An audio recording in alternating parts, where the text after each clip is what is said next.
நம்ம சேனல்லேருந்து தொடர்ந்தாப்பில் நீங்கள் வீடியோக்களை பார்க்க நினச்சிக்கணும். இதுவரை நம்ம சேனலை சப்ஸ்கிரைப் பண்ணுங்க. சப்ஸ்கிரைப் பண்ணிங்க. கீழே பெல் சிம்பல் இருக்கும், அதையும் கிளிக் பண்ணிங்க.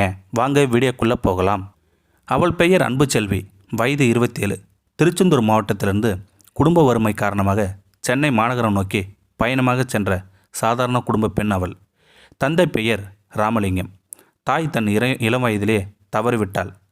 குடும்ப வறுமை காரணமாகத்தான் படித்திருந்த 10ஆம் வகுப்பு வரை போதும் என்று பள்ளி படிப்பை அத்தோடு முடிக்க ஒருமனதாக முடிவெடுத்தாள் அந்த பெண்.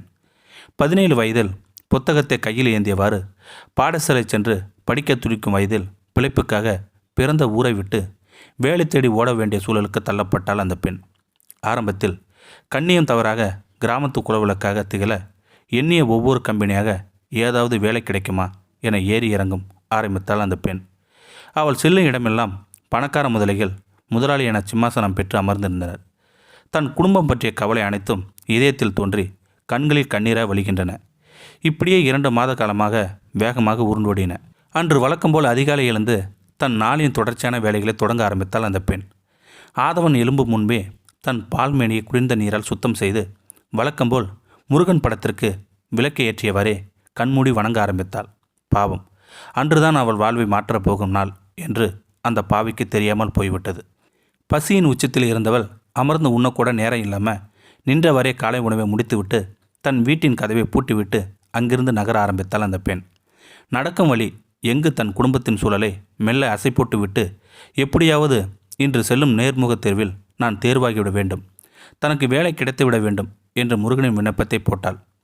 இத்தனை எண்ணங்கள் மனதில் தோன்றி மறையவே ஒரு வழியாக நேர்முகத் தேர்வு நடைபெறும் கம்பெனிக்கு வந்து சேர்ந்தாள் அந்த பெண். அது ஒரு பிரபல இருசக்கர வாகன கம்பெனி. பெரும்பாலும் ஆண்களே பணிபுரியும் இடம். அது 2 ஆண்கள் நேர்முகத் தேர்வில் கலந்து கொண்டு முகத்தை மந்தமாக வைத்துக்கொண்டு வெளியே சென்றனர். அவர்களின் முகப்பாவனையிலேயே தெரிந்து கொண்டாள் அவர்களுக்கு வேலை கிடைக்கவில்லை என்று. அடுத்து ஒரு சில நொடிகளில் அவள் செவிகளில் ஒரு சத்தம் கேட்டது, அன்புச்செல்வி என்று. அடுத்து நீங்கள் செல்லலாம் என்று அப்போது கூட அவளுக்கு தெரியவில்லை. அவளது வாழ்க்கையை மாற்றப்போகும் அழைப்பு தான் அதுதான் என்று சற்று தயங்கியவரே அந்த அறை கதவை திறந்து எக்ஸ்கியூஸ் மீ சார் என்று கூறினாள் அந்த பெண்.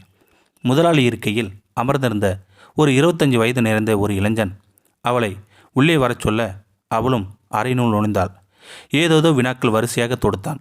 அனைத்து வினாக்களுக்கும் பதில்கள் சரியாக சொல்லவே அவளுக்கு தனக்கு இந்த வேலை கிடைக்கும் என்ற நம்பிக்கை வந்தது. ஆனால் அவள் மீது இவன் மோக பார்வை வீசுவது இவளுக்கு தெரியவில்லை. அனைத்து வினாக்களையும் கேட்டு முடிந்தவனாய் இறுதியில் ஒரு கட்டளையும் அவளிடம் வைத்தான். தனது முகவரி நிரம்பிய அட்டை ஒன்றை அவளுடன் நீட்டியவன், உனக்கு கம்பெனியில் வேலை வேண்டுமென்றால் மறுக்காமல் இந்த முகவரிக்கு என்னுடன் தனிமையில் வர வேண்டும் என கட்டாயப்படுத்தினான் அவன். இதுவரையிலும் அவளது வாழ்வில் கேட்காத வார்த்தைகளாக இருந்தது. அது அவளுக்கு கண்ணீரை முகம் முழுவதும் வடித்தவளாய் தன் அறை வந்து சேர்ந்தாள். 2 நாட்கள் படுக்கையை விட்டு எழும்பவில்லை. பெரிதாக வீட்டில் எந்த வேலையும் செய்யவில்லை. திடீரென அவளது கைபேசி ஒலிக்கும் சத்தம் அவள் செவிலியில் கேட்டது. அதில் அவளது தந்தையின் எண்ணிலிருந்து வந்த அழைப்பு அது. அந்த கைபேசி எடுக்க மறுபுறத்தில் அவளது தந்தையின் குரல் கேட்டது. அவரது குரலில் ஏதோ ஒரு சிறிய தடுமாற்றம் தெரிந்தது. அன்புச்செல்வி சற்று பயந்தவரையே பேசிய தொடங்கினார். இருவரும் ஒருவருக்கொருவர் நலம் விசாரித்து கொண்டனர். சிறிது நேர உரையாடலுக்கு பிறகு அவளது தந்தை தனக்கோ சிறிது உடல்நிலை சரியில்லை எனவும் மருந்து செலவிற்காக சிறிது பணம் அனுப்பி வைக்குமாறு சற்று தயங்கி வரை கேட்கிறார் தந்தை. அவளும் தன்னிடம் இல்லை என்று மறுக்க முடியாதவளாய் தனக்கு ஒரு தொழில்நுட்ப கம்பெனியில் வேலை கிடைத்திருப்பதாகவும் ஓரிரு தினத்தில் பணம் அனுப்பி வைப்பதாகவும் தன் தந்தைக்கு வாக்குறுதி போனை கட் செய்தாள் அந்த பெண். பல மணி நேரம் போராட்டம் ஏது செய்வது என்று அறியாதவளாய் இருக்க அப்போது அவள் கண்ணில் தென்பட்டதுதான் நேர்காணல் சென்றபோது அந்த கம்பெனியின் முதலால் கொடுக்கப்பட்ட விசிட்டிங் கார்டு. அந்த கையில் எடுத்து அதை அச்சடிக்கப்பட்டிருந்த செல்போன் எண்ணை தன் கைபேசியில் அடித்து கொண்டாள். இருப்பினும் ஒருவித பயம் அவள் வந்தது. சற்று பயந்தவளாய் தயங்கி நிற்க அவளது கண்களில் முன் வந்து நின்றது அவளது குடும்பத்தின் நிலை. தன் மனதிற்குள் 1000 பயங்கள் வந்து சென்றன. தன் மனதை கொன்று புதைத்தவளாய் அந்த எண்ணிற்கு அழைப்பு கொடுத்தாள்.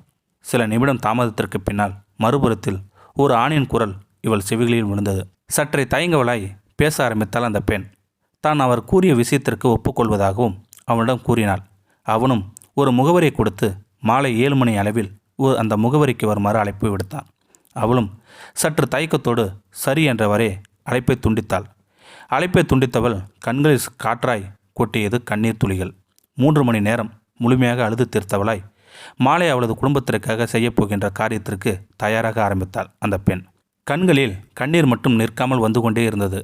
ஏழையாக பிறந்ததற்கு இதுதான் தண்டனையோ என்று அந்த ஆண்டவனிடம் புலம்பி ஆரம்பித்தாள் அந்த பெண். அவள் செய்யப்போகும் செயலை நினைத்து அழுது தீர்த்தாள். ஒரு வழியாக மணி 6 அடித்தது. இதுதான் அவளது வாழ்க்கை சீரழிக்கப் போகும் அடையாளம் என்பதை அக்கணம் உணர்ந்தாள் அந்த பெண். சிங்காரமாய் தன் அலங்கரித்து மல்லிகையை அந்த அழகு மாதுவின் தலையில் மகுடம் பெற்று வைத்தாள். வீதியில் ஒரு 3 சக்கர வாகனத்தில் ஏறியவள் ஒரு வழியாக அவன் கொடுத்த முகவரியை வந்தடைந்தாள் அந்த பெண்.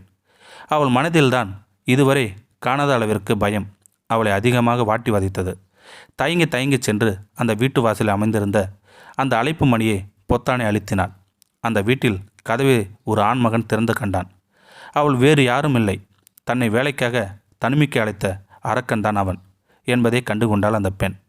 அவன் இவளுக்காக காத்திருந்தவனாய் அவனது படுக்கை அறைக்கு அவளை அழைத்துச் செல்கிறான். மோகத்தில் பெண்ணின் மேனி பூ போன்றது என்பதை எல்லாம் மறந்தவனாய் அவனது ஒட்டுமொத்த உணர்ச்சியும் அவள் மீது காட்டினான். அவளும் ஒரு சாதாரண உயிர் என்பதை மறந்துவிட்டான் அந்த காமக்கூடரன். காமத்தில் அவன் படித்திய பாட்டில் உச்சி முதல் பாதவரை மட்டுமல்லாது அவளது புனிதமான அந்தரங்க உறுப்பிலும் ரத்தம் வழிந்தன. மோகன் தலைக்கேறியவனாய் அவளின் பூமேனியை நகங்களால் கீற ஆரம்பித்தான் அவன்.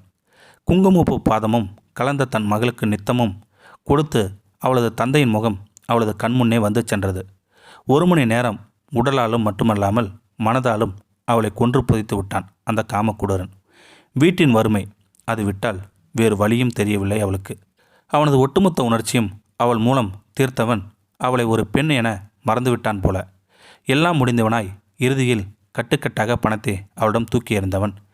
ஊரில் கம்பீரமாக வாழ்ந்த தந்தைக்காக தான் இந்த அளவிற்கு சென்றதை எண்ணி எண்ணி கண்ணீர் வடித்தவளாய் பணத்தை கையில் எடுத்தாள் அந்த பெண். அந்த பணத்தை தன் தந்தைக்காக வங்கி மூலமாக ஊருக்கு அனுப்பி வைத்தாள். சற்று சந்தோஷத்தில்தான் தன் மகளை எண்ணி பார்த்தவர் அந்த தந்தை. பாவம், அவருக்கு தெரியவில்லை இங்கு அவள் படும் வேதனை என்னவென்று. அன்றிருந்து சமூகத்தில் விபச்சாரி என்று பட்டம் கொடுக்கப்பட்டு ஒதுக்கப்பட்டாள் அந்த பெண். சற்று விருப்பமல்லாமல் அதை அன்றிருந்து செய்யத் தொடங்கினாள் அந்த பெண். என்ன செய்வது? வறுமையின் உச்சம், குடும்ப சூழல் என பல பிரச்சனைகள் அவர்களின் வாழ்க்கையை பாதித்து விடுகிறது. இங்கு யாரும் விபச்சாரியாக ஆசைப்படவில்லை. குடும்ப சூழல் காரணமாக தள்ளப்படுகின்றனர். அவர்களும் உயிர்தான், அவர்களுக்கும் மதிப்பளிப்போம். இந்த வீடியோ உங்களுக்கு பிடிச்சிருந்தா கமெண்ட் பாக்ஸில் கமெண்ட் பண்ணுங்கள். கூட உங்கள் ஃப்ரெண்ட்ஸுக்கு ஷேர் பண்ணுங்கள். இதுவரை நம்ம சேனலை சப்ஸ்கிரைப் பண்ணுங்க. சப்ஸ்கிரைப் பண்ணிங்க. கீழே பெல் சிம்பல் இருக்கும், அதையும் கிளிக் பண்ணிங்க. தேங்க்யூ ஃபார் வாட்சிங்.